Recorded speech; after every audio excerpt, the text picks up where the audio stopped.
Yo, look at it. We're doing it big. Raheel Ramzanali, what's up, buddy? What's up, Barry? How you doing, man? I'm very good, man. I'm happy you're joining me. This is cool. I'm expecting a lot of crazy shit to happen over the next hour to hour and a half with you. Oh, I No absolutely expectations. I mean, no pressure. no, absolutely, man. I'm pumped to be on here, and you've been killing it, man. I've been enjoying watching these. Lance, I think the bar is pretty low after Lance's. I think I can anything I say is gonna be You pretty much got funnier it. than Lance, so it's all good. I didn't know what to expect with Lance because Lance will go like you can't really tell Lance how to do something. Like I couldn't be like, hey, we're gonna talk all sports or we're gonna do. It was just like, and that was kind of the point of these though. It's just whatever happens, happens. That's kind of like with you. I was like, because somebody asked me, he's like, what are you and Raheel gonna talk about? I was like, well, first of all, there's never a rule, and I have no idea with Raheel. You just, I might even lose control of this at some point, and you'll be the host, knowing I'm you. So I'm ready for that. That's what I'm talking about. It's like a Saturday night in college. Who knows? you're like, We're just gonna figure this out.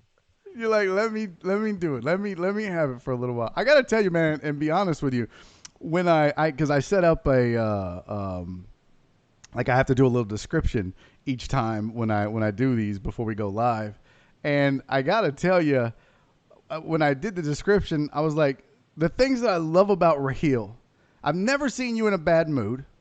I've never seen you grumpy. I don't think I've ever even seen you angry.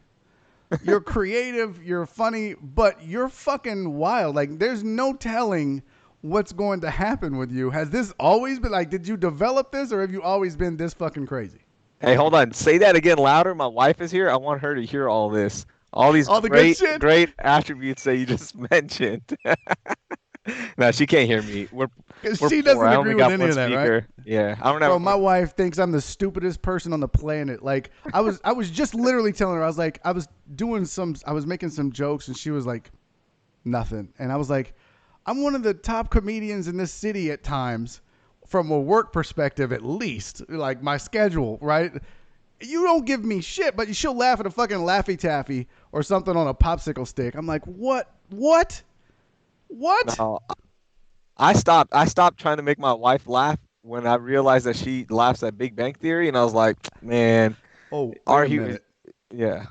Don't fucking diss Big Bang Theory, bro. Don't.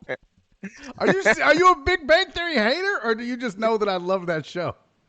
No, anything that has a laugh track, I'm out. I'm out. If you have to be told to laugh, Barry, I'm out. I'm Well, that sorry. is why I'm one of the top comedians in the city as far as work because I use a laugh track, and so it makes people think I'm funnier than I am. You I'm not you saying do I'm one of the comedy. funniest. I'm saying I'm one of the busiest. I just want to put that out Yeah. because there's so many fucking sensitive comedians that'll be crying and shit in the chat. I'm not saying I'm the funniest comedian. I'm saying I'm one of the busiest at times. That's all. You Don't get do upset. comedy for people that enjoy Young Sheldon. Is that what's up? You like Now, Young Sheldon's pretty it's underrated pretty now. Those are the kind of people. it's pretty badass. That young Shelly, he really gets me, boy.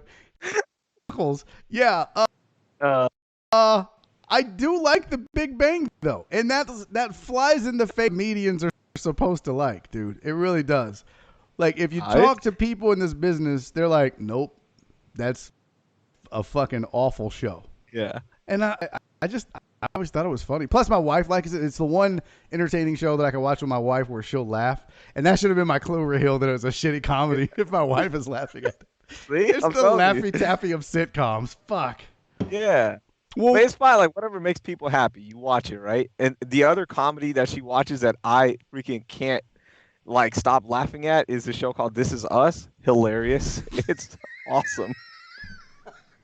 I have never watched that show. Dude, here's the thing. I'm a big crier. Like I fucking cry. It wouldn't surprise me that you would laugh through that because you'd be like, "That's fucking stupid." And I bet your wife It's hates so that. dumb. I'm such a TV snob now. I'm like, this is a dumb show. This is so stupid. Not everybody in your family's gonna be sad.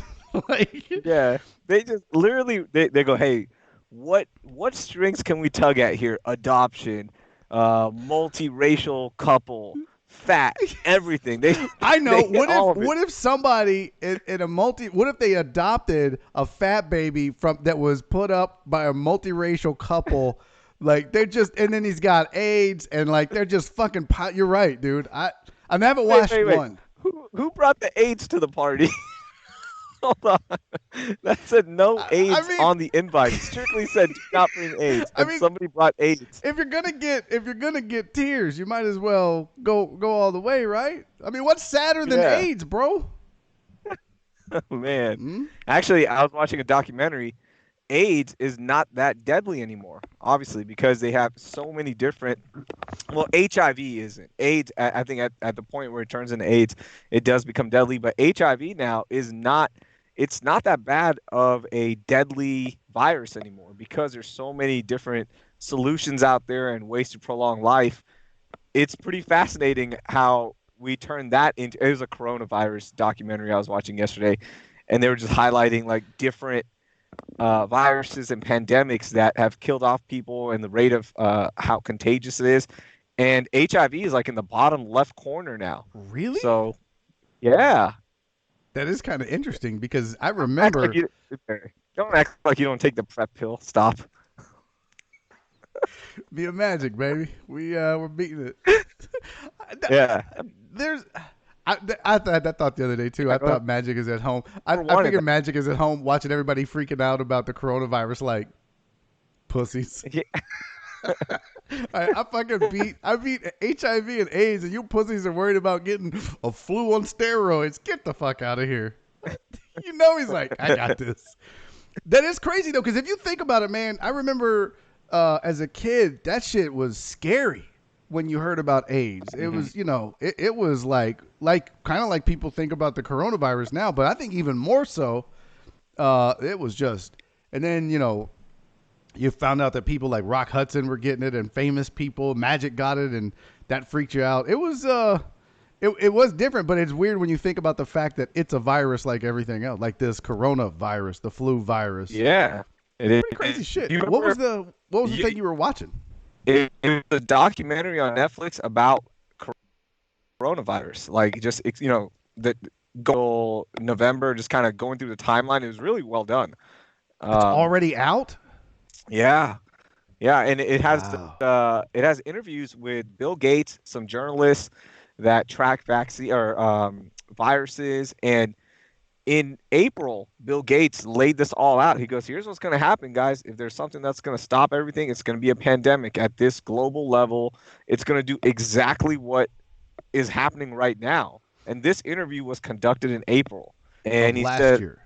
of last year of 2019, and Fuck. he even said he goes, "The World Health Organization is not ready for this. They are not ready for this. They don't have enough resources.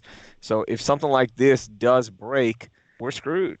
That's it." And then and then you see the people like I don't think Bill Gates has bad motives. You know what I mean? I don't think because I'm seeing conspiracy theory on people on Twitter and Facebook that are like, "Oh, this is just Bill Gates trying to take over the world. Like he's in bed with the world. He's giving people coronavirus." And I'm like, "You stupid motherfucker! Watch like he's spending billions of his own money. He's not that he's gonna go broke, but he is spending way more than any other person on this planet to help people. And you think it's some sort of Bill Gates conspiracy? Fucking drives me insane, dude." Yeah. The biggest flaw there in that conspiracy theory is the fact that if Bill Gates had just like a billy to throw around, right? He's like, you know what? I'm the richest man. I'm just gonna throw a billion around. Why would he create coronavirus before fixing Windows, the fucking shittiest operating system ever? Why would he do that? It makes no sense. That's so fucking funny, real. That is outstanding. God damn, that's a great premise. That is a great premise. You got to do stand up, man. That is fucking outstanding. Like he can't Yeah. prevent Windows from getting a virus. How the fuck is he going to prevent the rest of the world? Come like, come on. That's I so don't Bill great. Gates, you can't be the authority. You can't be the authority on viruses when I just went on a website to download a font and now I've got a virus on my computer. Some fucking dork in Russia on a Commodore 64 is fucking bringing down businesses, and you're gonna save the world? Yeah. Just save Yeah. Windows, bro. That's Chill out. outstanding. Chill out, Bill Gates. One thing at a time, Bill. That's so good. I got chat piling up here. Let me just get to some of these folks, just so you know. I have a chat screen as part of all this, so they can interact. And they're going to have a ton of questions for you. I'm sure they had them for Lance, they had them for AJ and Nick and Joel and everybody else. So, but AR Platinum is here. Santos is in checking in. He said Raheel's background looks like a green screen. Uh, Not really. No, it's Just you just use the blur feature. That's all. Nothing wrong with that. yeah. It's just the Ask Raheel. blur feature, baby. Yeah, Eastside Harold said, "Ask Raheel, does he still wear those biker shorts?" What? Compression Yeah. pants? Oh yeah, I wear compression pants all the time. If I work out, I need to wear compression shorts or compression pants. Are you wearing some That's right been a now? habit. No, I had to take them off because here's what happened, Barry. I'm gonna let you into my life a little bit.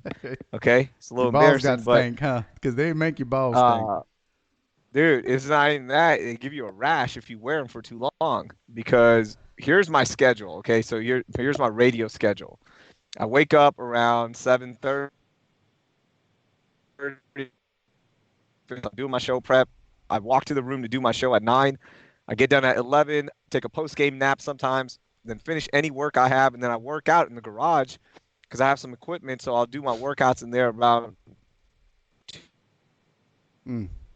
Yeah, you told me to tell you when your Wi-Fi's 2:30. fucking up. Your Wi-Fi's fucking up. Is it? Yeah. Man, let me go inside. Let me go inside because I feel it going out It and I was feel like, bad. Hold on. yeah. let Go me go inside. inside. Hold on. Okay. Oh, look, he's all. Oh, that's a beautiful picture. I got to screenshot that. Look at that beautiful face. I think he just hung up on us. What's up, Eric? Young Sheldon is the best. Stop it, Eric. Come on, bro. Young Sheldon. Even I, as a uh, Big Bang Theory aficionado, think Young Sheldon was fucking awful. Don't even try that shit, Eric. Patrick Randall is in the house. Big Bang was one of the best shows created. Thank you, Brandon Martinez. You know what the fuck is up. What kicks you got on Raheel? He's at home, Juan. I don't think he's going to be wearing kicks. I don't think. I could be wrong. Uh-oh. You back, buddy? Okay, can you hear me? I'm walking in. Sorry. Did you have to All right, unplug let's everything? try. Yeah. Yeah, I had to unplug. How embarrassing. Man, Wi-Fi is just... That was like 2 nights in a row. I was telling you, Chingo Bling is the same thing. His was messed up. I'm like, what's up with all these um, celebrities with this shitty Wi-Fi? How come you guys can't get your shit together? I mean, come on, this ain't that hard. Can't watch tonight. We'll watch later. Damn, NASCAR Johnny. Damn you to hell. Oh, Okay, let me Michael, you move didn't know from the what Raheel light. looks like? Okay, no, not in front of the light, bro. Then I can't see you. I know. The light's got to be in I'm front of you, turning. not I'm turning. behind you. Ah, man. What are you doing? What are you new? I was gonna try to angle. No, I was trying to angle it, but it didn't work. Oh, are you new? Gotta Okay, be in how front. about now? Yeah, baby, looking All right. good. There you go. How's this Wi-Fi? A little bit better? Mm. We'll see. Open Windows. Is it that bad that you can't fucking get to the porch? How big are you? How big is your fucking house? You can't get to the porch. No, it's AT&T. Like it just sometimes goes out. Oh, I I can have. play music. Yeah, like I can play music with Wi-Fi all the way down the driveway, but then it'll just go out because AT&T, they just want to keep you on your toes. They're like, "Hey, can't have a smooth day. Fuck you guys. Let's just go. We're gonna mess with you all the time." Do you worry about that shit like with your? Because I do. I don't know how you're connecting every day for your shows, but I've got my iPad and using the little iRig that AD gave us, so it's all on my iPad. So if I lose my Wi-Fi, I'm screwed. Is that what you're doing, or do you have to like plug in somewhere?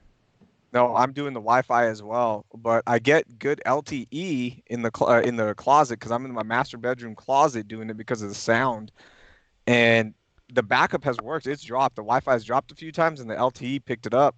So it's been okay. It's been okay so far, but we'll see. How do you like it? How do you? Because we were talking a little bit about it, but how are you liking this working from home shit? Would you do this all the time if you could? If I could see Granado, Dell, and Lance somehow while we're talking in real time, I would love to do it this way. But I need people's energy. I have to be in the same room as somebody as bullshit Hollywoody, actory that sounds like, oh, I feed off of energy, bro. I need your It- aura, man. Yeah, that's how like if I'm in a separate room, John will do a show when he would travel, and he would do it from the hotel, and I'm like, do you have to do it that way? Can you not? Can you just skip the show? Because I hated that. Yeah. I hate not being in the same room as somebody because It's yeah, not the it's same hard. energy. You don't like you don't pick up on I have a fucking bug in here. I need to exterminate apparently. You don't get the same, you're right. The vibe, the cuz you get some, if you get on a roll and you get some energy in the room, you feel it. I don't know Yeah, how to describe it, but you're right. You feel it. Joel and I have had problems with talking over each other or long delays cuz you can't pick up on those visual clues that you would when you're in studio with each other. But if you could yeah. Zoom, you would do that. You would do it full time if you could just have like a Zoom Oh, window up and see absolutely. all of them. Absolutely. And if I ever get to the point in my career where it's my show and maybe I'm the only one or somebody else, I would get a beach house somewhere and just do it there. So I could do the show and then go surfing, skimboarding, whatever the hell I want at the beach and then call it a day, man. That would be the ideal situation, but Man, this is, I am so not looking still got some forward to time. going back to fucking. I mean, I'm looking forward to getting back to work, but I'm not Mhm. missing the drive and the wasted 2.5 to 3 hours of getting there and getting back and all that Yeah. shit. This has been so great. Like, you know, it's. I didn't think working from home in radio would be as smooth as it has been, but it's been pretty dope. Yeah. I could do it. Like, It's been good. I like the face to face stuff, but you're right. If we could do it over video like this, I'd be fine with that. Shit. So before my Wi-Fi crapped out, I was telling you my Yes, schedule. So I'll usually work out around 2:30 because I get done with my other stuff at the station, and by that point my daughter is driving me crazy. So I'll be like, let's go in the garage. We're gonna go work out, and she works out with me. She'll do modified really. stuff. My wife will join me as well, so it's cool. But then I get done at 3:30. So from 3:30 to about 8 o'clock, I was sitting in the front of my house listening to music in my compression gear, and I just started developing a horrible rash where it should not have been developing, and it was Today? uncomfortable, man. Like I couldn't sit. No, this is about a week and a half ago. So you asked me if I was wearing compression gear right now. I'm not. I'm actually free balling because you gotta let it Oh, breathe. dude. Well, first of all, I didn't Yeah. need you to tell me that you were free balling. You could have just said, no, I don't have on compression gear. No, that's rude of me. I Oh. told you a story. Let me show you the rash. Hold on. How rude. It's your Let's show. see it, Bubba. Let's do it. Get me fined and shit by YouTube and Facebook. Yeah. How much workout equipment do you have at the house? So I have a punching bag, a stand-up punching bag for light boxing. I've got some ropes. I've got a set of those what are those weights called? The block weights that you can adjust from Like a 45 dumbbell pounds. almost, but yeah, you Yeah. can add different weights. It's like yeah, you can add so it's like from 45 to 15 pounds. So you can just adjust it. And I've got man, what else? I've got a parachute. I've got all the bands. I've just been building up, all my equipment at home. And then for the most part, I'll be doing like body weight stuff because it's just, if you do enough squats, your legs are going to freaking wire out, Yeah. just wipe out. And then I've been pushing my car. So that's been Really? awesome. Yeah, my burnouts have been pushing my car. So I'll push it a tenth of a mile and then rest and then push How it many people back. stop and be like, "Hey, buddy, you need some help?" The first week of the shelter in place, all my neighbors were like, "You need help? You need help?" No, And I'm just no, too I'm good, cheap. man. I'm just I'm just working too out. cheap to fucking buy a weight bench. Yeah. And by week two, they're like, "Oh, look at them! Look, they're still working out. How awesome is this?" You're like, no, By week motherfucker, three, I they're ran out like, of gas. "Yeah, I need help God now, damn it, I need asshole." some help. They're all like, you got it, fella. Keep going. We're here for you. You're like, motherfucker, I got to get my kid to the hospital. Can I get some help? No, I buddy. need, I legit need gas. The stimulus check didn't clear here. I need some Oh, money. that's hilarious. So But your wife is yeah, home so it's with you been right good. now too, full time? Yeah, my wife works from Oh, home okay. as Oh, is. okay. Yeah, so she works in research for a pharmaceutical company. So she's been working from home for the last year almost. So this was like annoying to her I was gonna because say, yeah, I'm home, my daughter's home. and she's trying to get actual work done, like legit work that will save lives. You're in there And we're fucking over around. here making, yeah, we're just messing around making dick jokes on the radio. So I bet she's like, it's been oh it's my been hard for god. her. Did you ask her like, hey babe, can I have a? She's like, no, the closet. The acoustics are better, Raheel. You're like, yeah, that makes sense. Yeah. Okay, sure.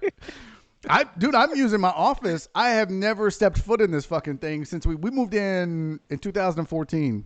I never used this office, and now I'm in here every day Really for 18 hours a day. It's great. I love it. I'm trying to get it all fixed up. I'm buying shit. I'm like, yeah, okay, I can see this now.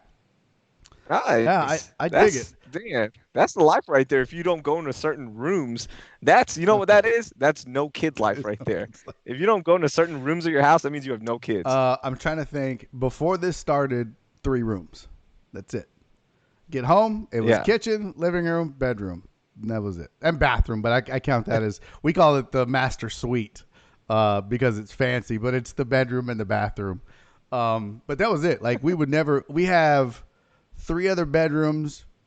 I don't even know what's in 2 of them. Honest to God, I've never gone in one of these rooms. I don't go in my office. Yeah, it's we don't use this house. It's Now, fucking ridiculous. have you been able to sleep at night? What do you mean? Why wouldn't I be able to sleep? Oh, dude, I haven't been able to sleep since all this started. Why? Like just stressing out about everything. Even though I'm not interacting with anybody, just at the station, you're stressed out. People are losing their jobs. Yeah. You're like, man, what's gonna happen? Because it's hard. No sports on sports radio. It's tough, not for content related reasons, but for advertising. Yeah. Like fuck, in an ideal world, I wish I'd never have to talk about sports because sports brings out the worst in some Yeah. people, right? Yeah. I wish we could just, bullshit and have fun. But when you're unfortunately at a sports station, and fortunately, because I love my job, sports is a big revenue generator. So that's stressful to me. And not knowing, like, hey, if I wake up tomorrow, are we going to be furloughed? Are we going to be out of our jobs? Who knows, right? Because it's happening all around us. I tell you what, I've been laid off 3 times in my IT career, and what I learned was it didn't matter what I did or didn't do. I don't think people genuinely, like, if we do get furloughed. Let's say your show and our show gets furloughed. They're like, nope, we're just gonna go. You know, we're just gonna have like John and Lance into Palillo into the Blitz, and they get rid of you and me and Joel and whatever. It's not a personal thing, and it's not going to be something that staying up late at night is going to make it avoidable. And that's what I learned is it's always business. And I learned that in IT that so many people try to be loyal. And I love David Gal. I love Gal Media. I love AJ. I love, as our PD. I love everything about where we're at. I have never been happier in my life in a career. But I also know there's no loyalty in business. There's the camaraderie. But Hmm. man, I gave everything to companies that laid me off when it was time, and they were just like, "Look, it's just business." It's almost like sports. It's nothing personal. You can be as loyal as you want to a franchise, but if the money don't make sense, they're not going to keep you. Either you're going to trade you or get rid of you. So I'm like, fuck. I sleep. Actually, I don't sleep at night because I'm up trying to make shit and create content and keep myself busy. Hmm. Just take advantage of this opportunity. But I don't lose sleep because I know I can't control it. If they're gonna let me go, that's just gonna happen, man. I don't know what else Yeah, to do. I mean, that's a fair but assessment. have you ever been laid off before? Yeah, I did. So my first job after I left 1560 the game. So for those of you that are listening, I used to be on 1560 and I did that for about 4.5 years, and I got exhausted of it because I wasn't moving up. The politics of the whole thing about getting your show and all that. I was just over that bullshit. So I decided to go into social media, and the company that I went to right after the station was one of my favorite jobs ever. It was a legit tech company in terms of they gave you bonuses out of the blue. They would let you have parties at Ping pong work. in the I break played room and shit, Nintendo right? Wii, Yeah, ping yeah. pong. Yo, my ping pong game was fucking legit. I was killing the ping pong game. Like I got up to like number 3 in the company. Okay, it was serious. It was my favorite job. Unlimited snacks, Coke machine. It was in Wait, you had downtown, to pay free for coats? parking. No, nothing. I didn't have to do anything. Um, and like they would send you to conferences. They didn't care. It was awesome. And 2.5 years into that job, I got laid off because it financially didn't make sense, and they laid off like 60% of the Fuck. company, unfortunately. So that was stressful. But then then you figure it out. I'm with you on that side. But for mine, like for this experience, the Roughnecks thing happened Oh, too, I right? forgot Where they about shut that. down the Yeah. league, and I was like, oh That my was gosh! It was like, okay, already we're losing money. And now the second job that was already it was marked as extra income, so which is you're nice, like, right? We're yeah. lucky. But still, it was money I really wanted and experience I really wanted. So that was stressing me out a little bit. And then just in general, like Monday through Thursday or Sunday through Thursday, I have a hard time sleeping. But come Friday night, the weekend is still real for me. It's awesome. Like I'll sleep in, it's great. My So, wife fucking hates that, bro. For some reason on Friday night, I'm fucking out by 7:30. And she's yeah, like, "Of course you are. You stay up every night of the week doing shit until 2, 3 in the lately I've been going to bed at 4:30 in the morning. It's the weirdest thing. Yeah, I'll go to what? bed at 4:30 in the morning and get up at 8 and just get right back to it and start editing YouTube videos or posting shit or creating stuff for show prepping. I've been better at show prepping being home than I ever was when we went to the office. Like at noon, It's that whatever drive. I'm It's the doing, drive. You're wasting time on bro, the road. whatever I do at noon, I stop and it's show prep for an entire hour nonstop. And like, yeah, it's been great. But Friday night, 7:30, my wife's like, really? The one night I want to stay up. I'm like, why is that? I don't understand. It's I don't know, man. Like I'll stay up. See, I'll stay up Friday night till about 1 a.m. and then sleep in Saturday until about 10 a.m., which is it's unheard of when you have a kid Yeah. because my daughter is up around 8 o'clock every day. She's bugging me, and she just turned 5. She celebrated her birthday in a quarantine, which Oh, was, that sucks. so much fun. Yeah, no, it was great for as parents. We're like, see, you didn't listen to your teacher at school, and now you have to celebrate your birthday in quarantine. So you did this to yourself. Next time you want to talk back to somebody, think about You're what you like, just this did. quarantine is better than fucking Santa in December. This is just like, you see? And if Yeah, you keep it up, you'll yeah, probably get it. And it kills kids. it's the So best. go do Yeah, your arithmetic table. I don't even know if they do that anymore. don't believe the stats. Don't believe that kids can't catch this. Oh, you'll get It it. will murder you. The coronavirus will murder Yeah, you while you're sleeping. So go to bed. Eat yeah. your Do you broccoli. want Go to that? bed. That'd be great with kids. So she wakes up at dude. She wakes up at 8 a.m. and I'm like, I've started becoming more rude with her. Like, can you just get the hell out of my bed? I'll tell her, get out of my bed and go play. I'm tired. How old is she now? So How my old is wife she? hates that. She just turned Okay, 5. so I was gonna say if she was like 2, that would be fucking. That's a total dick move. Oh. No, if she when she was 2, it was easy. Because when she was 2, if she woke up early, what I would do is I would put her on the couch and just put Disney Channel And on. she was just yeah.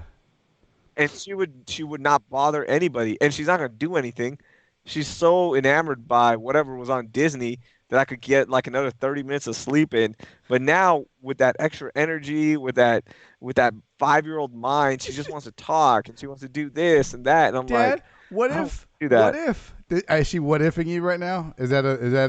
Oh Is yeah, that's a big thing? it's real. I Yeah, it's sassy too. It's not It's cute. not. What do you mean it's sassy? Because I was the fucking what if king. My mom fucking hated me as a kid because I'd be like, whoa, whoa, whoa. What if the sun fell on the car while we're driving? She'd be like, well, then we'd melt. What the fuck kind of dumbass question is that? I'd be like, wow, this is, god damn, this is rough. Yeah, You guys wonder why I'm a dick sometimes. Blame it on my mom. Fuck. Whoa, whoa. I'd be in the yeah. back just what ifing the shit out of her. What does she do? Like, what does My this? daughter's like, she's like, well, what if you did the dishes this way? It's not even a what if question. It's more like a what if suggestion. I'm She's like, judging you. What if? What yeah, if judging you? What if maybe you didn't do yeah, your hair that way, Dad, and you spiced it up a little bit and made Mom attractive to you again? What? damn, it's getting real. I have to shave my Corona beard, man. I'm like pretty. I'm only about 2 weeks into my growth now. I had a nice thick beard, and it was because my daughter's like, what if you shave those white hairs over here? And I'm like, damn, this is tough out here, man. You're getting heckled by your own kid. You're like, man, Yeah. this is fucking worse than the text line on the show. God damn. Now, see, you guys check the text line. I never Why check don't it. you check the Too text? much Are you guys negative, scared of it? too much negative energy. No, it's too much negative energy on there. It's It not is worth it. pretty brutal, but I It's dumb. Like to me, it's dumb because what they do on there is just like who can asshole yeah. each other. So it's not even worth it. If you want to interact with us, get on But Twitter. I think they That's it. know. Like I like it because I'm like, all right, if you say something fucking stupid, I'm gonna call you out. Like you're just gonna get Yeah. called out. So I like it for that. And there are some good texters. There are some funny texts. It's like anything. It was like the message board back in the day on 1560, right? Or emails and faxes and all that shit. There's the good and the bad of it. And every once in a while, a bad text can be just as fun because then you can just talk shit to them, or then that to me that's part of what we do, and it's been fun. And plus, when Joel and I first started, there was no chemistry, and so with the text line, I used it kind of as a means of getting us in or out of something if I needed to. And it just became a Mm. part of the show. And it was a way I always wanted our show to be real interactive and include the listeners as much as possible. Because I remember when I used to listen to you and everybody else on 1560, that was the beautiful thing about that station is it was so, I mean, all of us that would just listen and be on the message boards, you guys would read our messages or talk about us, or when you and it I felt like part of the station. And so I was like, well, I want to do that when I have the opportunity. And so I've always tried to keep the text line and shit like that in the mix. So AJ fucking hates it. He hates that I use the text Yeah. line, but I'm like, bro, it's just a part of our show. I mean, I don't know what to tell you. Yeah. I like it. Let me see some of these. Okay, I've missed a whole bunch of chat. I need is way too much. That's a lot of just Windows jokes. Wow, guys, I'm so sorry. Yeah, somebody asked me if I ran out of Crown. Yeah, I'm now drinking Bud Light. I'm out of whiskey completely. You don't drink, do Damn. you? Yeah, you don't No, drink, do I've you? never drank. In your I've never life? drank. Never in my life. I never had the interest. Never. Like you, just Never. no drugs, no cigarettes. Nothing. It's just never intrigued me. Ever given a dude a And hand job? Any of that stuff? well, I mean, that's not. If you call that a drug, then yes, I'm an addict. I mean, everybody does that in college, right? That's a rite of passage. Yeah. And then I'm a fiend. That's how you I get gotta an go to A in rehab.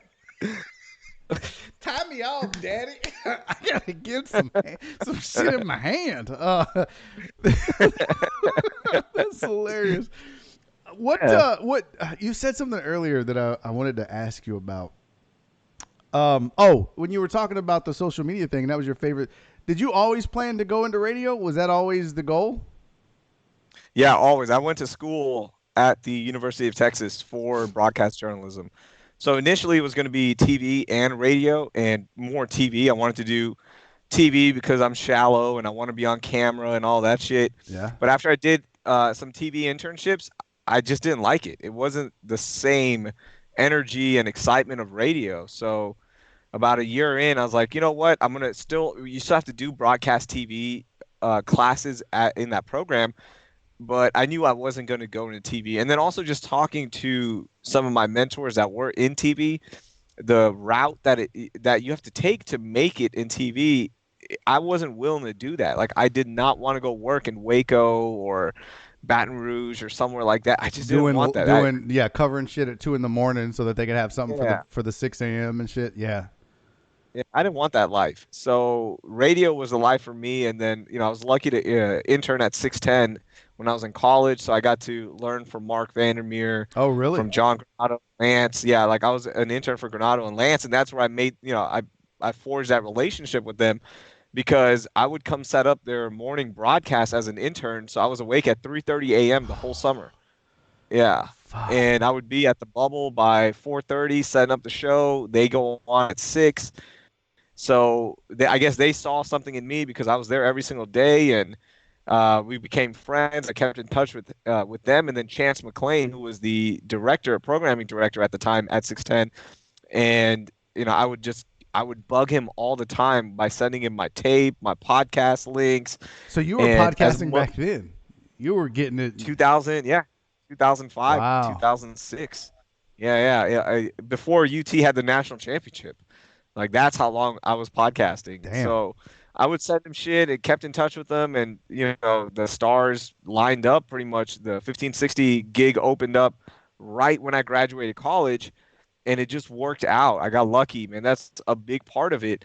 But part of that is I want the radio life instead of the TV life. I don't want to be away from my family. Back then I'm thinking, okay, ideally, what's going to happen? You're going to be married, you're going to have kids. Do you want to be away from your family the whole day so you can be on TV for 2 minutes? Nah, I really didn't want that. And the more I talked to John, the more I talked to Lance, and like learn their schedule, how they balance things, I was like, yeah, this is way better. And you get more talk time, you get to be more creative, do more stuff, and have a fun time doing it. So then I just switched all my energy to radio and got lucky, man. That was a big part. Luck was a big part in all of this. So I'm writing down did questions because you're that. saying so much that I want to ask you about. But keep going because this is I didn't know any of Yeah, this about you. So this is really good. yeah. So it was, yeah, the whole goal was to be in radio, to be on 610, because that was the only station back then, right? 790 hadn't even come around. It was just 610. So going into my senior year, Chance offered me a job to be a producer and a part-time reporter at 610, but he's like, you're gonna have to skip your senior year and just come do this. So it's like, wait, hold on. It's a top 10 market, a job right away, or finish out my senior year. And I was like, fuck it. I'm not going to graduate college. That's dumb. I'm a fucking immigrant, okay? I will let down every immigrant ever that has come to the States by not getting a degree. Like that's the only reason you come here is to get your education, right? Like if I had made that choice to go work instead of finish out college, there would have been a collective, You'd have heard it. how dare you? Yeah. You'd have. So Well, that's good. So you went back yeah, and then how did you end up getting a gig? 1560 opened up, man. It was a right place, right time. Chance thought of me immediately for their final position, which was do everything. Report, produce, you might do a show, you might go cover something, you might be producing the next morning. Whatever we need, you better be there. And I got lucky. I was living with my parents because it paid so few dollars. The Wow. pay was Yeah. so bad, but my parents like just come back, move with us. It's not a big deal. We'll pay for your rent, your food, whatever you need until you get things going. And I had to pay for college as well, so I had to pay back my loans and all that. So, but man, that was the most fun, right? All the stories, all the excitement Legendary. from being at a startup. Yeah, it was a startup. Yeah. That's the thing people forget is it was a startup, so that energy was not only creative from the radio side, but also the startup Uh energy. huh. So it was a blast, man. So that, yeah, and then the timeline adds up. Then I got lucky again with ESPN, right place, right time, man. And I was at Landry's working. I worked I worked at Landry's doing social media for them after I got laid off at the other company, and one thing led to another. I kept in touch with Todd, kept in touch with John Granado, of course, and then they're like, hey, we're about to reshuffle the lineup. Do you want to come back? I said absolutely, but I need a digital job as well. I need something else because I don't want to do just radio because I know what happens. If you're doing just radio, they can fire you any minute Yeah. because you're just a radio guy. So it worked out where they were actually just launching their digital department as well, and here I am. Fast forward 5 years talking to you, man, in my living room. Well, there's a couple different things that I wanted to write down and ask you about. Look at that. Look at that. It's such a I'm gonna, beautiful house. my legs are falling asleep. Okay. I thought, are you going to shit? What are you going to take us into the toilet and just be like, anyways, You sorry want me to guys, do I'm it? pooping. I can do it in the Sorry toilet. guys. Would I be the first guest doing it in the toilet? Well, yeah, and by the way, John Westling is in the chat and said, "What's up?" Richard Burmaster is here. I'm missing so many people. The chat went so fast. I apologize. You kind of blew up the chat, which is a good thing, Rahizi. So don't worry about it. But Jennifer's here. Jeremy Tinsley. But there was one thing I wanted to ask you about, because I got to be honest with you, and I'm not sucking your dick on live chat, but Oh not man, then what's the again, point? not again, Raheel. I finally got the other one scrubbed Oh, from the internet. But I will say this, and I think I've told you this via text, and if I didn't, I'm gonna do it now in front of the world, or all 12 people that are gonna watch this video either now or in the future. But I admire you so much for your creativity, man. You are one of the most creative dudes that I know. And not just from a standpoint of coming up with something, but implementing it, making it fun and interesting and new and fresh. You don't just do what everybody else is doing, you do different shit. You do creative shit. And that is so rare in radio and in entertainment and on the internet. And I admire you for being able to be so creative, and it's part marketing, but it's part creativity, and it's all genius. Where does that come from? Like, because you come up with shit where I'm like, God, that is so smart. I wish I would have thought of that. Man, thank you so much. Those are really kind words coming from you. I appreciate that. And I don't know. I guess it's just all life experiences, right? So I moved here from Pakistan when I was 5. So being in a house with my older brother, my older sister, and then my youngest sister, Mistake, we're all in the house. Our parents are working. My dad is working every single day. He still works 7 days a week, and he'll take the 14th day off. Like, he'll rotate, right? Wow. So he works 13 straight days, right? That's that immigrant energy. So while my dad's at work, my mom is hustling, we're at home watching TV. We're watching Married with Children, The Simpsons, Fresh Prince of Bel-Air. Then, we're learning about music at the same time, learning about basketball at the same time.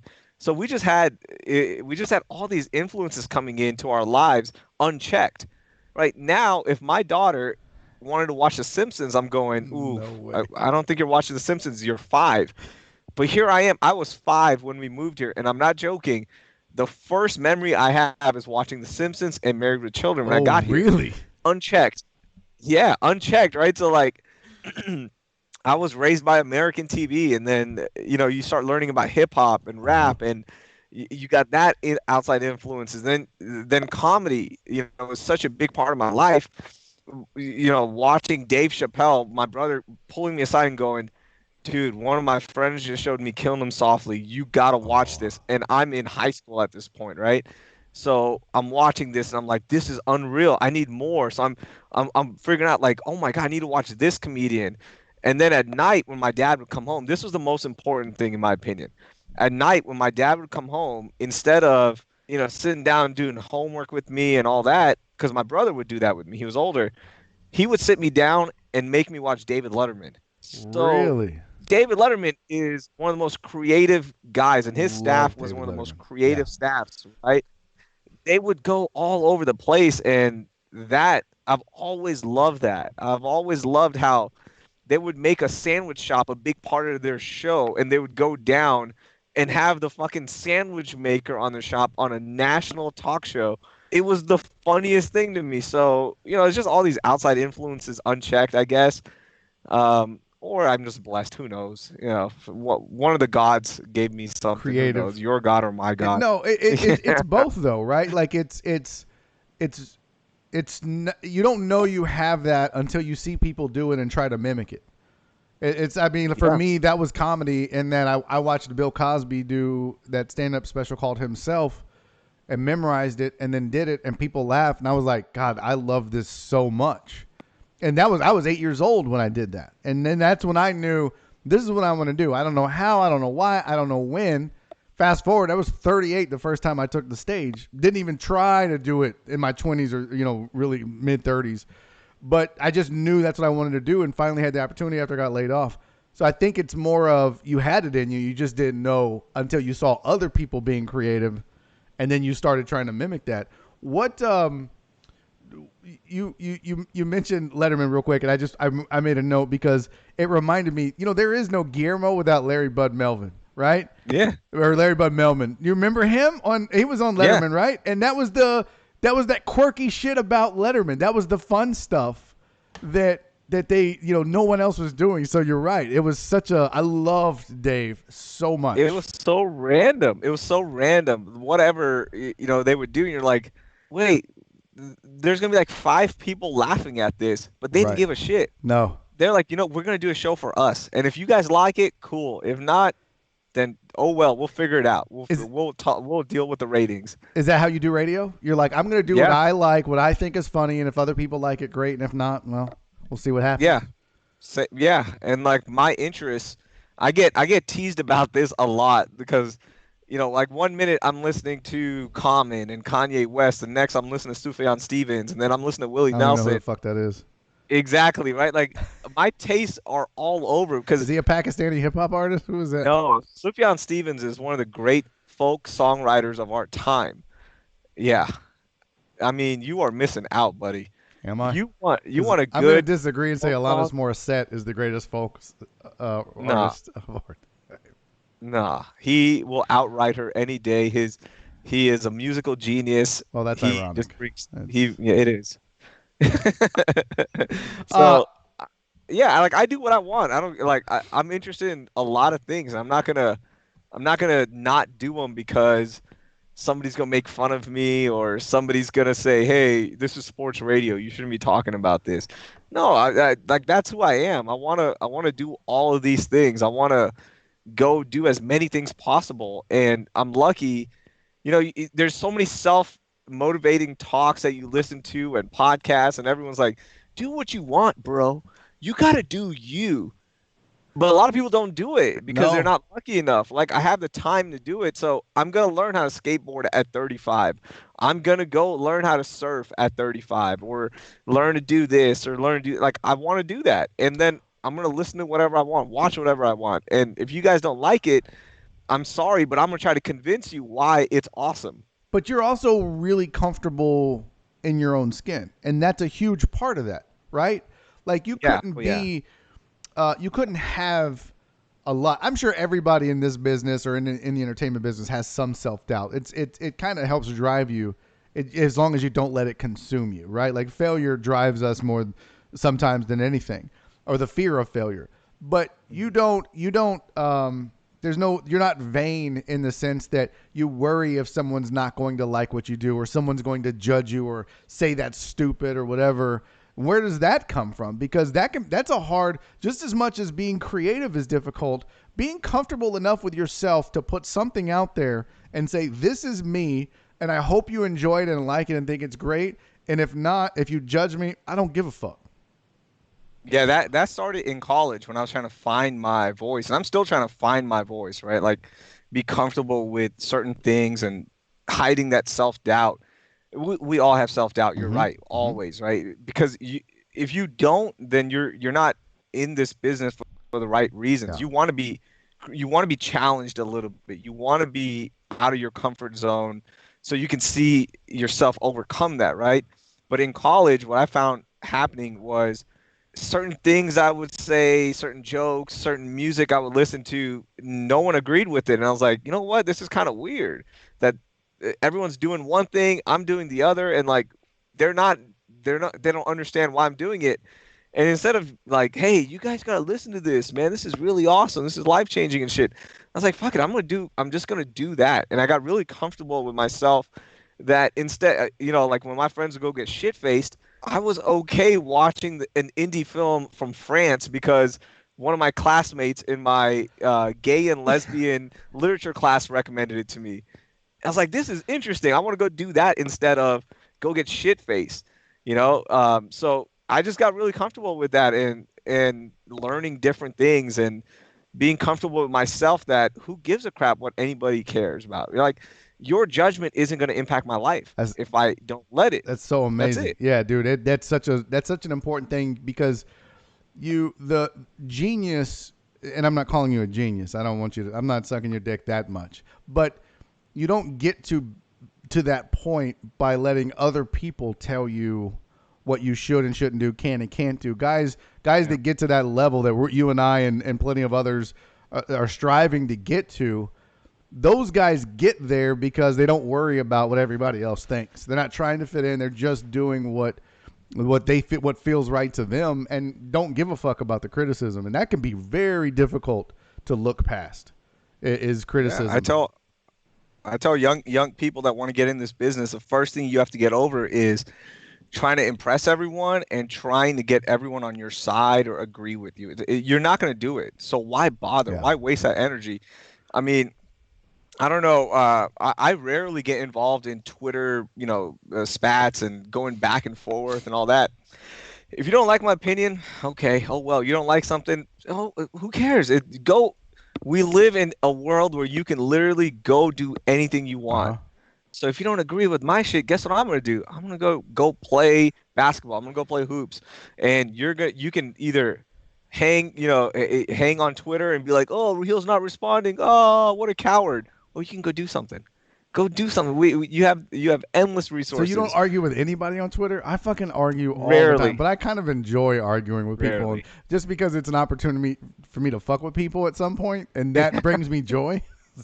So I rarely do it. really, I just was like, yeah, I see you do no, it. I Joel fucking will do argue it all the time. sometimes. Yeah, Lance will do it, and I'm more of a okay. You don't agree with my opinion? Cool. I mean, like, what do you want me to say? it's so hard for That's my me, opinion. Raheel. That's Like it. somebody says something, and I want to be like, dude, go fuck yourself, and I'm like typing, go fuck yourself. Then I'm like, no, no, no, I got to remember I'm a public figure. I'm whatever I am. I shouldn't be doing that. And then I'm like, man, fuck this dude. I'm like, go fuck yourself. I'm also a comic and a dude and a human being, and fuck this asshole. And so I do it, and thank God I work at a station where Gal, I'm sure if he saw everything I tweeted, he'd be like, bro, please don't do that anymore. But we're lucky enough that we get the freedom to be who we are. And we're Yeah, very lucky in that regard at ESPN 97.5. yeah, and it starts from the top. Like AJ is similar. Like Yeah. if you don't agree with his opinion, he will. He's going to go He's not at just you. gonna sit there. Mm-mm. Like he's cool with you guys going back and forth with other people. And I usually will be like, okay, cool. I respond. I try to respond to as many tweets as I can, and I'll always be positive. You Now, are. if you start getting negative with me, then it's like, okay, cool. You know what I do? I literally mute you. That's it. That's what I do a I don't lot. even Yeah, I have tell to. you. Yeah, I just mute you because who gives a shit? Yeah. Like if you don't agree with me and you're upset about something I said, then Why are you don't following me? interact with me. What? What? Yeah, that's Yeah. my thing. Why the fuck? If you hate me so much, because I'll get somebody to be like, "You're not funny. You're a fucking idiot. You don't know shit about sports. You don't know shit about comedy. You're a fucking idiot. You're fat. You're this. You're that." And then I'll click on their profiles like follows you. I'm like, why the fuck are you following me? If you hate me so much, That's well, that see, makes your no boy's kind of sense, vain. huh? Your boy's kind of vain. So that's why I mute them. I don't want to lose the follow. Okay. Guilty. I don't give a fuck, bro. I'm with Yeah, you. that's why And I mute look, them. if you're I'm not trying to. Yeah. Bro, if you're in the public eye, and even if you're not in the public eye, don't get it twisted. Every single person on this fucking planet, if they have a Twitter account, they care about how many followers they have. A motherfucker with 3 Yeah. followers really wants 10. Like if he got 25, he's like, bro, I'm killing it on Twitter. I got 25 Yeah. fucking people follow me. That's a lot, and that is a lot when you have 3. Right? Like I'm at 12. I want 20. I want 20,000 followers. Yeah. That's a good number, right? Yeah, Dude, it's people who say they don't care about they followers care. are They they're either care. John Granado or you're Or lying. Charlie Because like Palillo. Granado really doesn't care. Palillo doesn't give a Yeah, or Charlie. fuck. Yeah. Those But they're they old as literally shit, don't so care. that's not important to Yeah. them. And they're not playing the social media game, Mm-mm. right? Like we play the social media game for me because I don't know how this happened, but Twitter somehow verified me, so I got that blue check mark, Well, yeah, I right? was going to ask you about that. Where did that happen when you were at a previous? It wasn't here because nobody at this station No, can get us fucking verified. it was when I first started at ESPN. This was legit. Really? Something was I started doing the CW39 stuff, right? And I had a byline on a CW website, so that was legit, right? Like Mm-hmm. this is a legit. I'm doing TV. I'm doing that on Fridays. But what happened was this listener created a parody account and would copy every single thing that I was tweeting, but would fucking put a dumb twist on it. He made the profile look exactly the same, everything. So I just got frustrated with that because I didn't want CW39 to get pissed off and be like, "Hey, why are you tweeting this dumb stuff?" And then I have to step in and be like, "That's not my Yeah. account." The account was _Raheem. So Oh. at a quick glance, you think it's my account. So I got frustrated with that, and I just filled out the Twitter verification form and put it in there like, hey, this is going to get me in trouble. So could you either delete this account or verify my account? And one morning I woke up and there was a message on Twitter and there was a blue check. But that God, that's such a is what I that's use such now. a Remember, like I've told you, yeah, it's a big it gets you in any door. it's a It's such a so crazy. status symbol, bro. It's insane. It And is. anybody in our It is. business wants that. Now, the crazy thing is that other stations, for whatever reason, as soon as you get employed, they get you verified because they're through iHeart or whatever. So I think it's part of their process. As an independent, we have a lot of beneficial things that Gal Media that those other cats will never benefit from that we do, right? The freedom that we have on air, the freedom that we have on Twitter. One thing they do get though when you're in a big corporation like that is you can get verified, you get extra perks like that.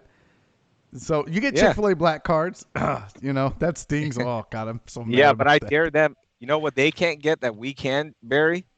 A Women. small business Oh. loan. You're so fucking stupid.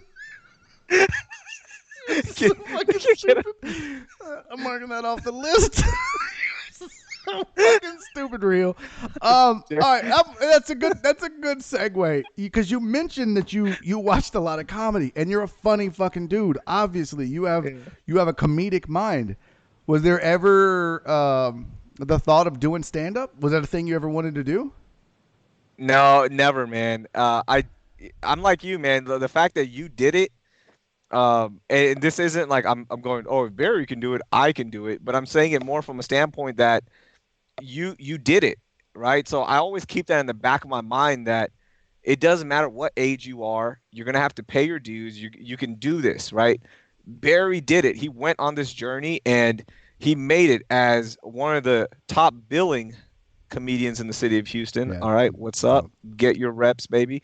Um, but I always keep that in the back of my mind. But I've never had like I'll write bits in my head and I'll work them through, and then as soon as I feel like I'm comfortable enough to do a bit, I go, no, I'm gonna get booed off of stage. So I always like So chicken there is out. a fear of rejection in you. Oh yeah, it's comedy because here's what I'm thinking. Okay, I listen to satellite radio, right? Uh-huh. And I listen to everything. I listen to radio. That's why I do this. Also, I love radio as well. But my biggest fear is that one day, if I do stand up and I eat shit, And you that will. I'm gonna You be. will. There's I just know that's the no thing. getting around it. No one Yeah. goes on stage, kills their first time, and kills every single time after that. You may do good your first night. I did pretty good my first open mic. And then at like two open mics later, I was eating shit for a year. Yeah, that's and I listened to the Bennington show, which is a comedian driven show on XM. Opie and Anthony when they were on, and then Jim Norton his show with Sam Roberts, and they bring on comedians. I love listening to those interviews. I have all the failure stuff. I understand because I listen to so many interviews with comedians.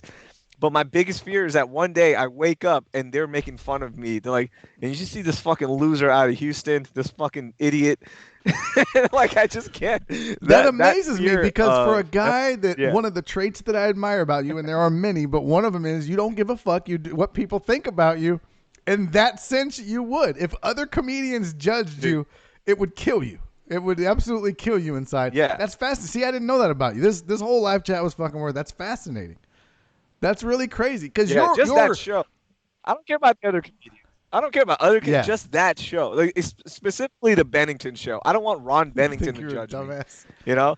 I can tell you, Yeah. bro. I'll be Oh, honest that with you. fucking I have no loser. idea who the fuck Ron Bennington is. I've never seen him do a set. I didn't know he was in comedy. I didn't know he had a fucking XM Man. satellite show.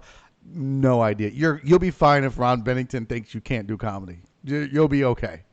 No, that's one of my Is radio it? legend heroes I look up to, man. You gotta listen to his show. I It's like brilliant. Especially the back only in the day. comedy show that I listened to, and I don't anymore, but it was The Bonfire with Big J Okerson and Dan Soder. Yeah. God damn, those dudes are funny. I mean, they would just have me, and they didn't. You can tell they didn't never go with a plan. They sat down. Their producers may do shit, but those dudes are just at some of the best in the world at just riffing. And it was just, I love that because that's what I like. I don't really, I mean, formulaic shit is cool, But that's like when these live chats, a lot of people. Now you didn't ask me, which is awesome, but most people be like, "So what are we talking about? What are we gonna do? What is the structure? What is this like?" And I'm like, "Dude, I don't have a plan. I literally flip the switch. We start talking, and wherever this fucking goes, it goes. It might suck. It might be great. I don't know, and I don't want to know. I just want to fucking kick it. I just want to talk. And Yeah, I man, love that's the riffing, man. best. I love And that. I wanted to ask you because earlier we were talking about sports and non-sports, and you and I both, and I think AJ and Fred and several others, if we could talk 20% sports or 10% sports, and the rest whatever we wanted, we would totally fucking do it. Um, do you think there will ever be a time when there is non-sports guy talk radio, not political radio, not I mean, just where you not and guy radio sounds so sexist, but it's the only thing I could think of where you just a bunch of dudes hanging out, shooting the shit, kind of like these live chats, but in radio format. Talk Yeah, radio. Yeah, it will. almost It will almost absolutely happen. podcast on the radio where whatever we want to talk about, as Yeah, long as we don't violate any FCC rules, we can absolutely do that. Do you think that'll ever be a thing? absolutely. It will happen. It's already happening in the Northeast. And that's what these serious, like faction talk. That's what it is. It's like 10% sports, but it's everything else you want to talk about. That's what they do. Jim Norton, Sam Roberts, Bennington Show, Rich and Cavino. These guys, that's what they do. Is just talking because being look, you're lucky enough. You worked in the corporate world. I've worked in the corporate world. Give me any scenario in the corporate world when you're talking to normal people that you talk about sports 80% of the Never, time. There is never. none. There's never, You talk politics, never. you talk That's not how normal bullshit, you people make talk. fun of people, Yeah, you do, whatever you want to. Yeah, it's not all sports. That's why I think most of us, it's not. if you're sticks to sports guy, go fuck yourself. Like seriously, you don't understand. Yeah. There's stations for that. Go listen, but that's not what we love to do. It's not what we want to do. And really, outside of Palillo, I think everybody else would much rather not do sports. And that's not a knock on Palillo. He's just really good at what he does. But Yeah, yeah, he loves and that's sports. there's Like, nothing, that's no, his there's thing. nothing wrong with that. And our station really needs a guy. Right.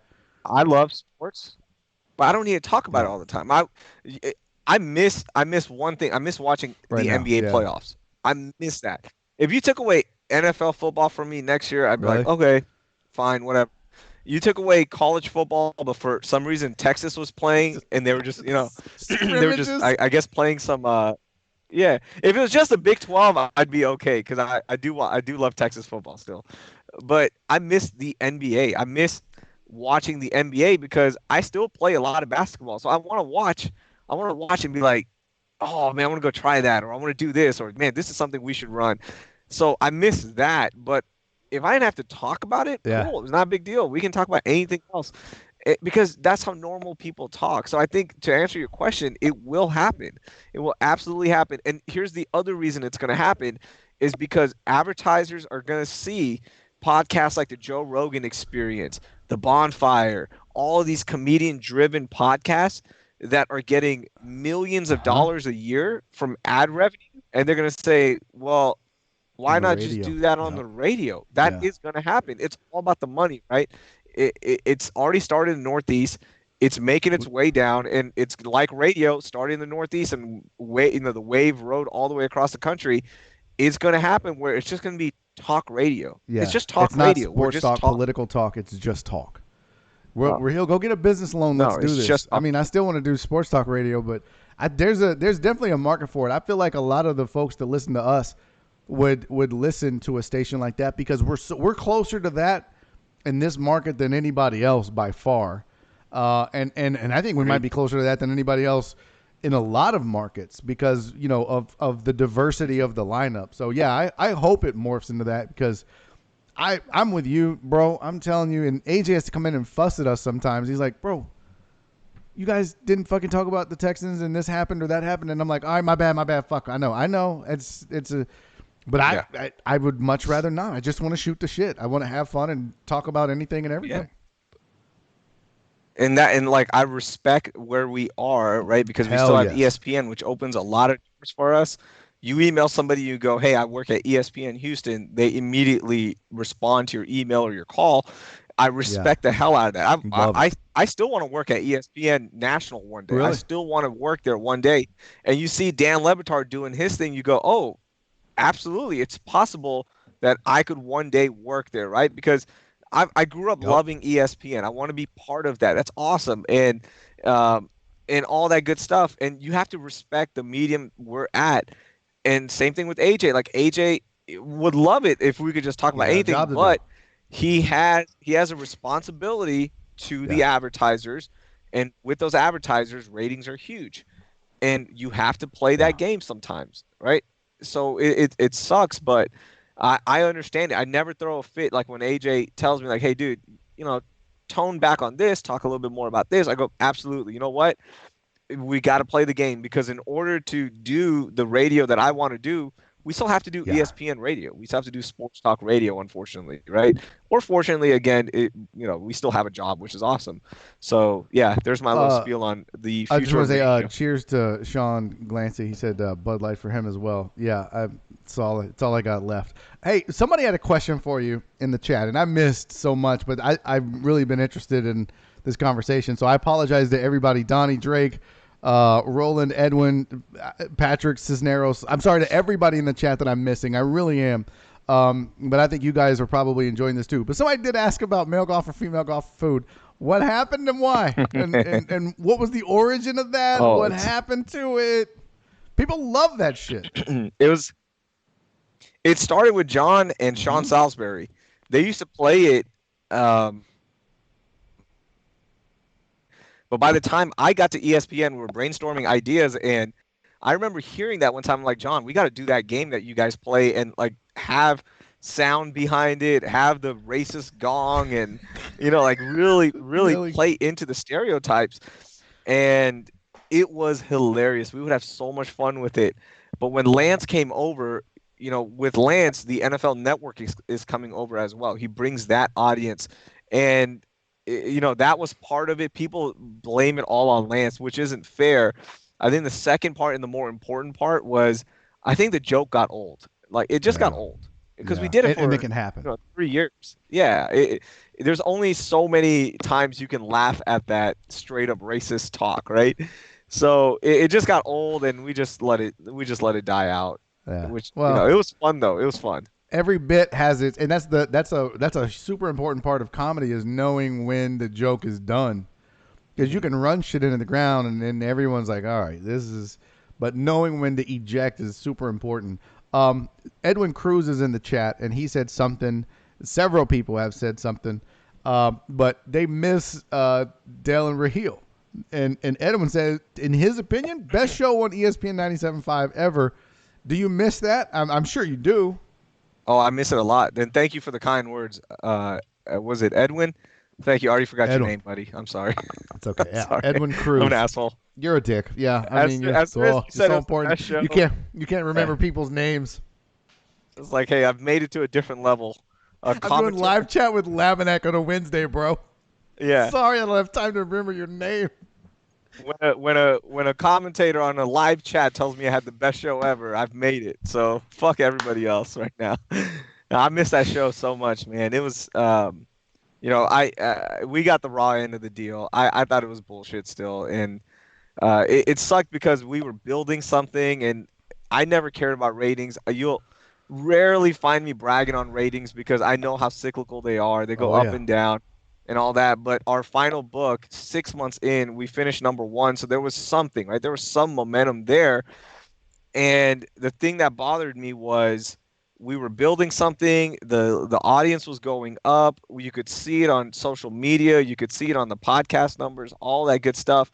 And then when I got called into a meeting, I was blindsided by it. It was like, hey, look, we're pulling the plug on this because we want to put Charlie in there, which is fine. Like it's a business. You guys do what you want to do. Even though we were bringing on new clients, we were doing everything right. Everything they told us to do, we did it. And then the thing that bothered me the most was that the feedback I got was, look, I didn't even listen to the show, but I'm sure you guys did a great job. And it was like, well, Ooh. that kind of sucks. You should have listened to it. And it wasn't for an old white guy, 45 to 54. It wasn't. Uh-uh. My whole idea with the show was make it like a Sirius XM show. right? Be okay with taking topics a little bit longer. We don't have to rapid fire topics. We can take phone calls. We can treat this like an XM show.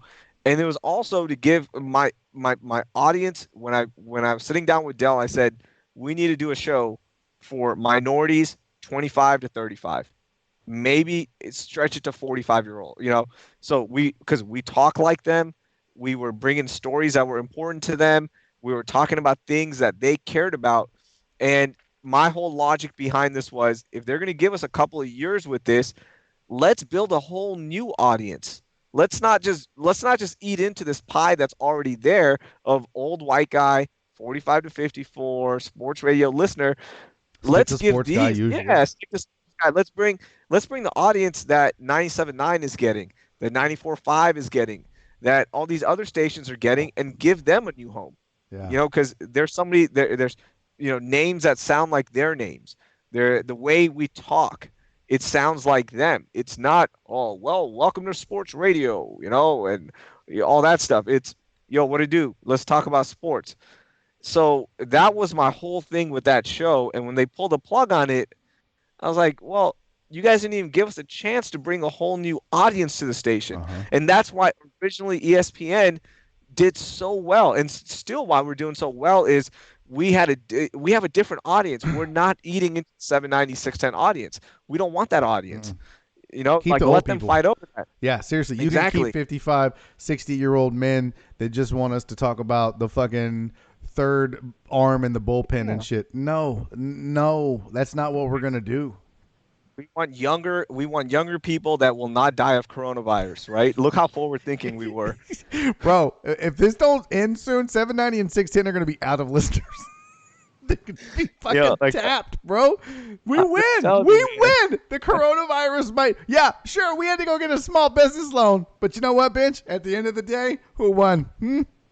All your Yeah. listeners died. All your listeners have underlying health conditions, so that's on you guys. That's what you get. Congratulations. Christopher Jones said as much. He said, "Man, it must have been a gut punch. I know you knew it was temporary, but a lot of us really love that show. You were building a following, and I didn't know it was temporary, but I did not know it was temporary. right. That was not the plan. The plan was, hey, this is your show, this is your shot, go do it, and then make it work. Like, this is our new lineup. It was never the plan to be temporary. It was, Charlie was going to be on 1560 or on 94.1, and he was a big enough name that he was going to build up that station. Yeah. That was the whole Yeah. plan, right? Yep. Uh, to me, it was never a temporary thing. It turned into a temporary thing because of decisions behind the scenes, and fine. I still I got to keep my job, which was nice. I thought I was going to lose my job outright, and I don't want to be in that position. So I'm Mm-mm. thankful, and I wish we get another shot at it. But I love that show because it was my show. It was Yeah. it was something I got to build with Dell. I don't want to say it was my show; it was Dell's show, of course, as well. But it was something new. It was something fresh, and the fact that certain people were saying, like, yeah, I don't get your show, and it's You not for liked that. me. That was I'm like like, good. yeah, I'm doing it right. yeah, it's not for you. So, but same thing I said earlier. I guess we didn't play the game. We didn't understand that. Hey, at the end of the day, you still have to get ratings. But even though we finished number one in our book the day we got fired, so that was cool. God, that had to fucking sting. But I'm with you. Although I will say I talked a lot of shit about our ratings when we were, because there was times when, even in the last 6 months or so, where I think October, November, we were like one or two in the market of all shows, including Drive Time and number one at the station. And for Joel and me to come from and Joel and I talked about it when we did our live chat, but you know too, you were there. You saw how much of a struggle it was for us. It was oil and water to begin with. We didn't get along. It was frustrating. It was this. So when we finally were number one and doing well in the entire market of sports talk, I was proud of that shit, and I was going to brag about it. I didn't give a fuck. I was like, if you knew where we came from, you would know why I'm so proud of this. Absolutely. But I would always go on the air and say, listen, I'm proud when we get now. Every radio host in this city and in America is proud when they hit number one and has a reason why they didn't hit number one. They'll tell you, because if you're not number one, the ratings are bullshit and they don't matter, and the way that they do it is antiquated, and it's a bunch of crap. But you have to have it. It's the system we live in. Well, when you hit number one, you're like, hell yeah. I mean, but Because we're all playing under the same rules, and you're right, it's all cyclical. Everybody at some point, if you stick around long enough, is going to win a book. Everybody is going to do that. Yeah. So It's one of those things where it's a good feeling, man. When I started with Granado and our show finished #1 in our time slot, it was 4 months in. I texted everyone I knew and I was like, dude, we finished #1. How awesome is that? And then I said, fuck you guys. This is it. I made it. Screw you guys. Delete my number. Don't ever text me again. And then guess what? We were last place, right? Like, so who knows? It's so cyclical, man. But it is a good feeling, and that's why I would never make fun of you to behind your back or your face about bragging on them, because it's a fucking great feeling. It's awesome. It's a cool feeling to be recognized by an antiquated system that you finished #1. It's a good feeling. That no one can. It's like, look, we're like Trump. Like, we won the delegates. We don't give a fuck about the popular vote. We won the delegates. I don't give a fuck. Not right? my fault. You didn't play the system. Hey, man.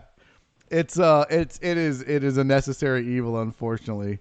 I'm just still trying to catch up with the chat. Look, it's a fucking lost cause. You have got the chat on fire, bro. Congratulations. That's what I'm talking about. So I released my dick pic before this. So we're gonna go with just this. Oh God, did you send it to me? Because I know I'm on your Patreon. Are your fans only? Was it fans only? Only fans? I don't know what it is. I'm so old. Only fans, right?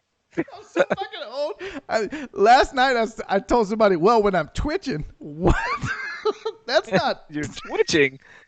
You got fast twitch muscles, bro. That's not the fucking way you're supposed to say that. Yeah, I didn't get a dick pic. This is kind of disappointing. What I wanted to ask, it broke up. I think it broke. I was saying, not a dick pic. I think the Wi-Fi.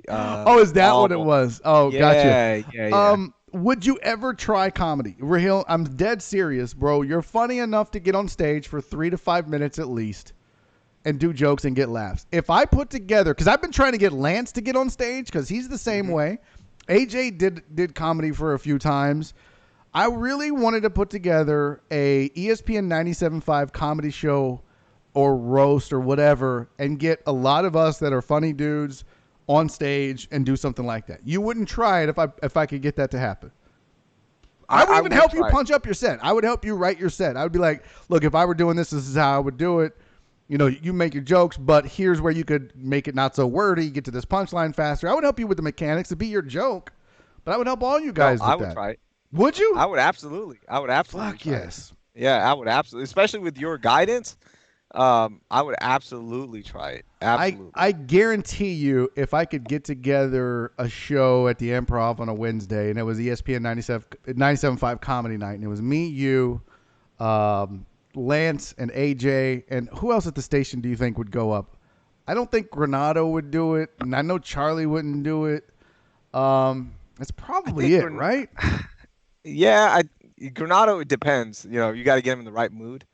But for sure, us four, we would. Yeah, I think we would do it. I think we could do that, work in maybe some sketches or skits, or have like SEC guy, or you know what I mean, like some shit like that. Mm-hmm. Have some videos where you and I could put some sketches together for video to play for people and involve maybe some listeners. I think that would be a fucking outstanding evening, and I would love to get you guys on stage, because I think once you did it, Raheel, I think you would absolutely love it, and then you would do it. Yeah, that I agree, man. I told you, like, I love comedy. I love it, man. I want to watch as many specials I can, listen to as many interviews.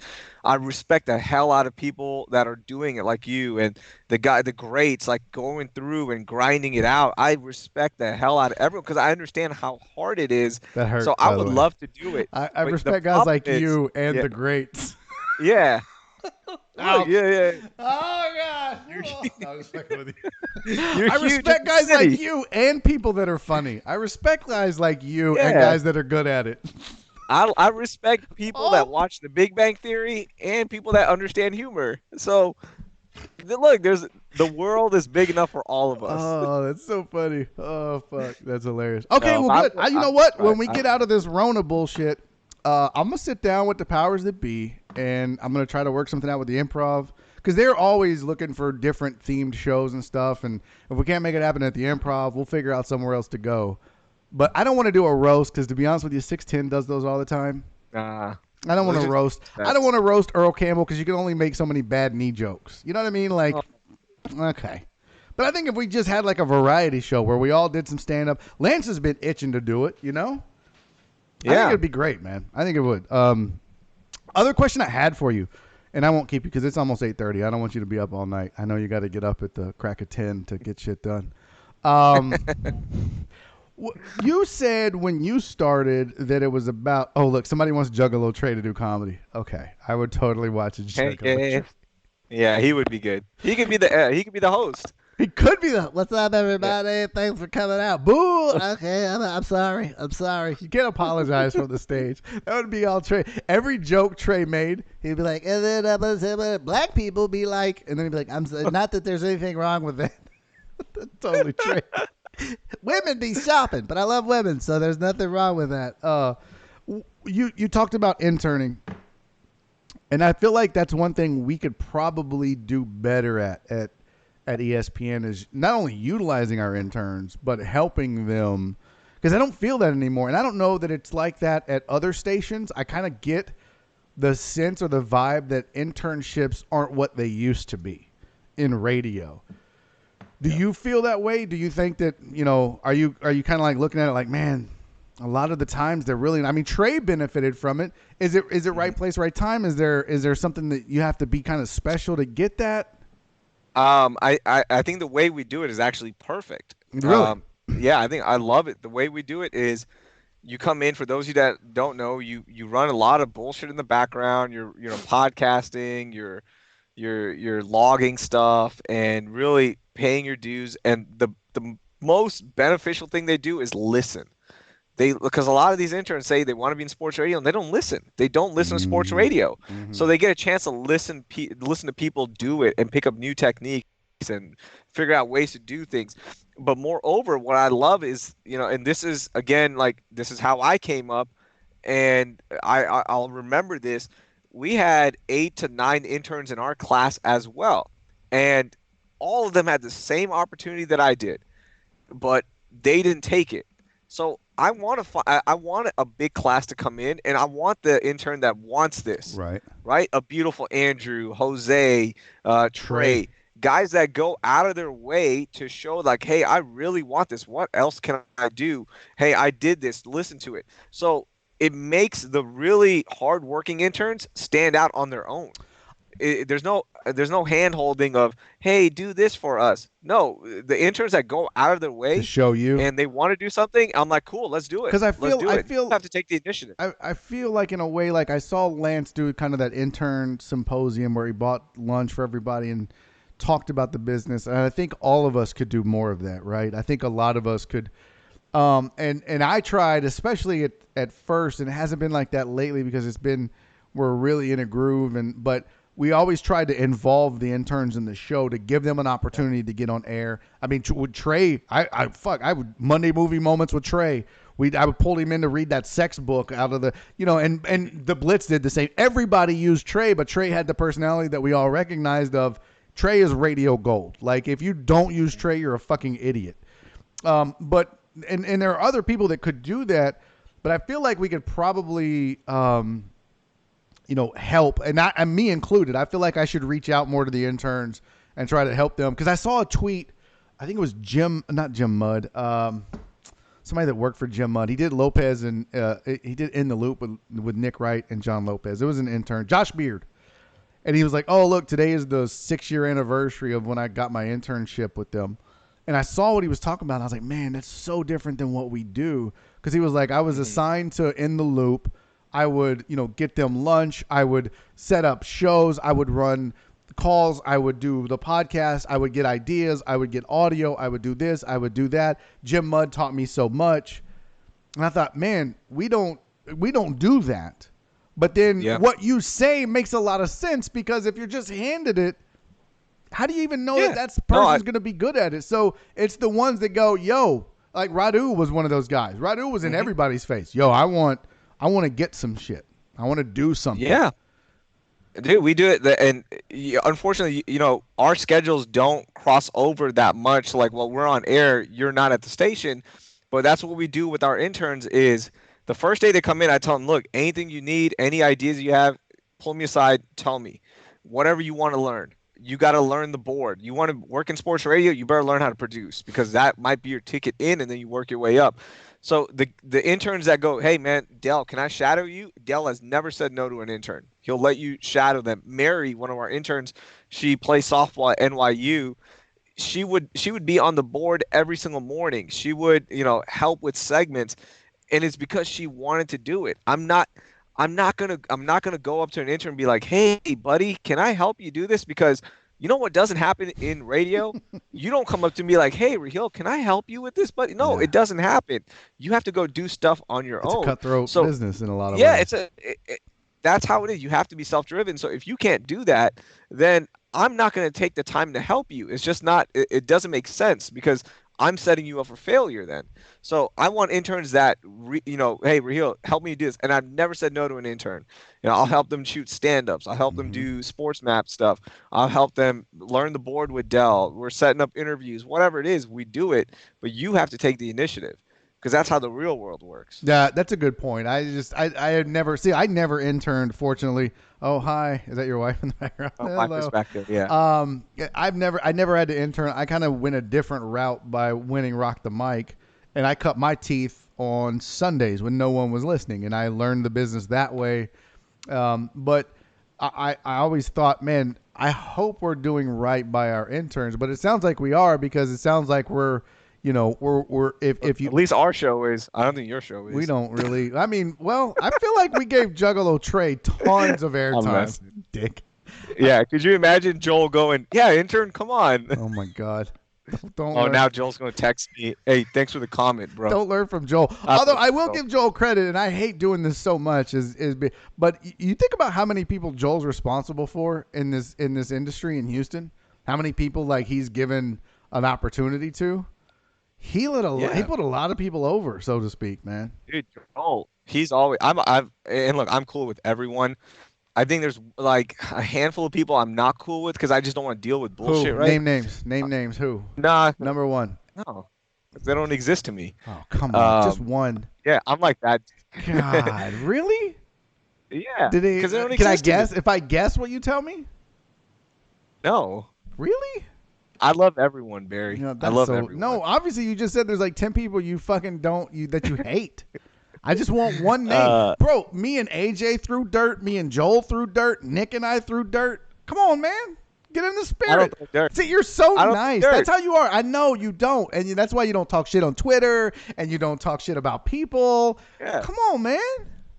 Just I don't throw dirt you're because I never don't gonna want make to it as deal a comic if you I don't don't want talk to shit deal with about people people who are behind sensitive. their back. Do what? Yeah.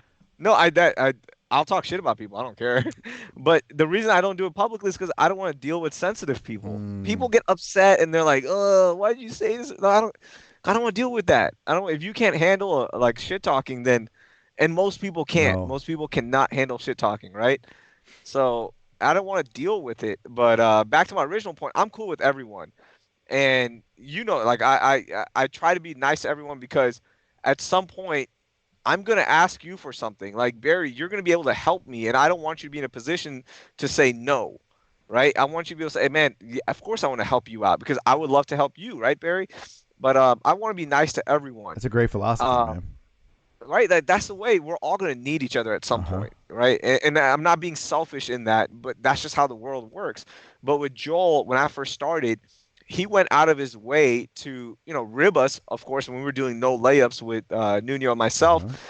But he would always like be cool about it. He would never be like, "Hey guys, get off the floor," because we were doing post game wrap ups, and he was never like, "Hey, this is only for the station, the rights, whoever had it at the time. I think it was 790." He was always cool. He would jump into videos with us, Really?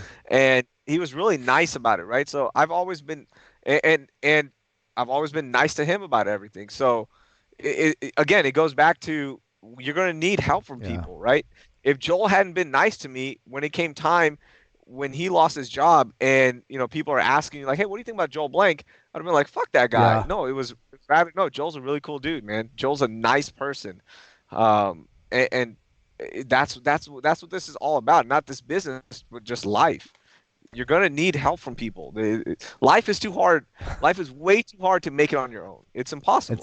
It is, man, and I don't want to. I wanted to end on a funny note, not a philosophical one, but that's absolutely true. I mean, and that's not just radio. That's fucking anything you do. Trust me. 15, 20 Yeah. years in the corporate world, you gotta be nice to people, even though you don't want to be. Dude, this was a lot of fun, man. I really appreciate you sitting down and just shooting the shit with me. I didn't have a plan. I just wanted to chop it up. I didn't think we would be as serious as we were, but I kind of liked it. It was good. I enjoyed it. Yeah. And I got to talk to you about a lot of shit that you and I really don't get to talk about. And by the way, let me just tell you publicly too. I appreciate all the help that you give me on text when I have questions about stuff. And I won't go into details, but you know what it is. And I certainly do appreciate you taking the time to help me. So whenever you're ready for My me to pleasure. reciprocate, let me know. That's what I'm saying. When I need help with stand-up comedy, don't worry. I got I'm you, gonna buddy. be sending you dumb bits. I So got no, you. I appreciate it. Dude. Thank you so much for doing this with me, for letting me be on. And not only that, but by you doing this, you saw that hey, other people might need help setting this up. So I had one of my big tech challenges were like Nuno and I want to do stuff, right? Uh-huh. But we wanted to make it look good. We wanted to make it nice because he's on ABC 13 and you can't upset them. And like today I was on what was the software? OBS. I'm Yeah. looking at it. I was on OBS playing around. So if you hadn't done these, I wouldn't have been inspired to do them either. So I want to thank you, Dope, man. It man. was awesome. That tutorial was easy. Good. I love it. Good. I think you could have wrapped it up in 35 minutes to be honest, I but I get what you're doing. You got to do thorough Bro, I stuff. cut It's that cool. at 2 in the morning. I'm not shitting you. It was 2 in the morning, and I was just like, I don't know why I'm talking this much, but I felt like this was all the shit I had to learn. It was long. I get it. Oh No, well, it was fuck it. awesome, dude. You know, it was But awesome. at least if you And followed it, you could go at one from point, I'm nothing like, to wait, streaming in an hour. I felt like. dude, it was great. At one point, I'm like, oh, cool. Barry's teaching me how to type the web address. This is fun. It's But like listen, Barry. you understand, I used to teach IT, right? My first job in IT, I was an instructor. And you can tell that from the video. Because let me tell you, there were some dumb motherfuckers that would try to learn computers. I used to, all right, I'm just going to tell you this. I'm not going to keep you too long. But I used to teach at this company called C-Trek. It was my first IT job. And the way I got the job was I lived with this dude named Marcus. I had just got divorced. He was like, bro, let's get you into IT. The money's great. I was like, dude, I don't know computers. I'm a painter. He goes, I'll just write you a resume. And then you just fucking wing it. I was like, what? He goes, dude, I've been doing this for 4 years. That's how I started. He literally wrote me a resume. I submitted it to this place called C-Trek for a technical instructor. They said, come in for an interview. And then I go in, they say, okay, here's what you're going to do. You're just going to spend 3 minutes teaching us something. Doesn't even have to be technical. So I taught how to scramble eggs. That was my 3-minute teaching, was how to scramble eggs. Got the job, read the instruction manual on the way to my first class. I was flying around for Halliburton. Read my instruction manual on the way. So I'm learning on the plane. But then I slowly kind of started learning the shit, right? So I ended up just teaching full-time at the C-Trek location here in Houston. And we used to get vets in, like guys that had served, they would get free classes. And so we would have this group full of just ex-military dudes. And some of them were really old and didn't know shit about computers. And one day I'm teaching them about this thing called roaming profiles on a computer. So like in the corporate world, you could log into this is how I explained it. I was like, oh, what a roaming profile is. You sit down at your computer, you log in, you could change your desktop background. Let's say you change it to a cat, and then you log out. And then you go down to the hall to a cube, four cubes down, and you log in. Well, since your profile is roaming, when you log in, guess what your desktop background is? It'll be the same cat that you set at the other one. Yeah. And this dude in the back raises his hand. I was like, yeah, bro, you have a question about roaming profiles? He goes, yeah. Where'd you get the cat? The fuck are you talking about? He's like, where'd the cat come from? I was like, I found the motherfucker. What does that have to do with the roaming profile? He's like, well, I was just curious where the cat came from. I was like, are you fucking with me? He's like, no, I'm serious. Like you said, you had a picture of the cat. I was like, so that's why when I don't teach anymore, but on occasion if I do something like that, I realize I have to be thorough because there are some dumb motherfuckers that are gonna watch that video. Yeah. And they're gonna be like, wait. Fair. How did he go to the website? What's a website? So my bad. Okay, I talked a little much. But. No. Back up a little bit. That's pretty crazy. You are a living My Computer Career commercial. That's pretty wild, I am, man. bro. I taught for years. So I first traveled the country at working as a contractor for Halliburton teaching Outlook. That was a 6-month contract. I taught Outlook to every person that worked at Halliburton because they were rolling it out. And then I just got a job full. I would teach Microsoft Office, and then I started teaching like Microsoft back office stuff. So yeah, it was. Back I'm a off. fucking like the server side stuff, all the stuff that goes on Oh, behind the scenes. I was a dork, dude. I thought that's what the adult websites are hosted on. I was like, what is back No, office? I've that's never not heard of it. that. That's the back pages, bro. That's Oh, my bad. My bad. I've never been on there. Never. no. Um, I don't know what yeah, that but yeah, is. Oh my yeah, god. that's awesome. Meet Barry. He was a painter, and in 2 years, Hello. he became an IT tech. Where'd you get the Like that's cat? it. You are That my could be computer you. career. Yeah, bro. It was fucking crazy. That was my IT time. Here's my dog. Oh, Gotta is go. this your dog? Come, ready? Come here, Let's you see. idiot. Let's see. What's his name? Let's see if You're he gonna you're gonna slap him around like that one lady did and got in trouble. What's his name again? Here you Bane. go. That's Bane, right? His name is Bane. Yeah, Bane. Bane.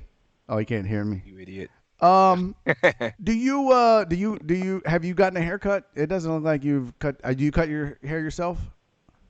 Uh, no, my mom cut it for Oh, me. did My mom's a beautician, so I went to her house and I made her wear a mask, and I was like, I need a cut because the last time I'd gotten a cut was March 6th, no, March 5th was the last time I got a haircut. So I had to go to her, and my hair was a little bit longer, so I'm trying out a new style now. So I what's dig it. up? I'd hit it. You know? That's good. And do you cut the dog's Yeah. hair? Do you cut the dog's hair? No, we pay to get his hair cut. Okay. Yeah, yeah. Yeah, what's up? We're in a different tax bracket now, you know what I'm saying? So Dude, not cutting his hair no, anymore. fuck that shit. You ain't making intern money no more. Homie, I appreciate this, man. Thank you for sitting down with me. This was a lot of fun. Seriously, I really enjoyed Dude, it. my And it was pleasure. educational. I learned a lot of shit about you and the business, man. Good shit. Thanks, man. And if Thank you so listen, much. for everybody that got in the chat, thank you so much. I'm sorry if I didn't get to all of give you all shout outs and get to your questions. There was a lot of them. I tried to keep up.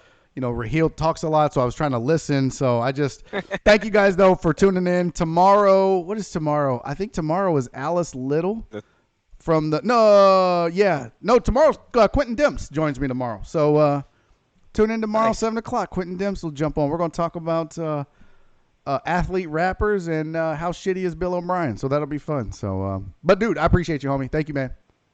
Dude, thanks, man. All right, stay safe. Peace. We'll talk to y'all tomorrow.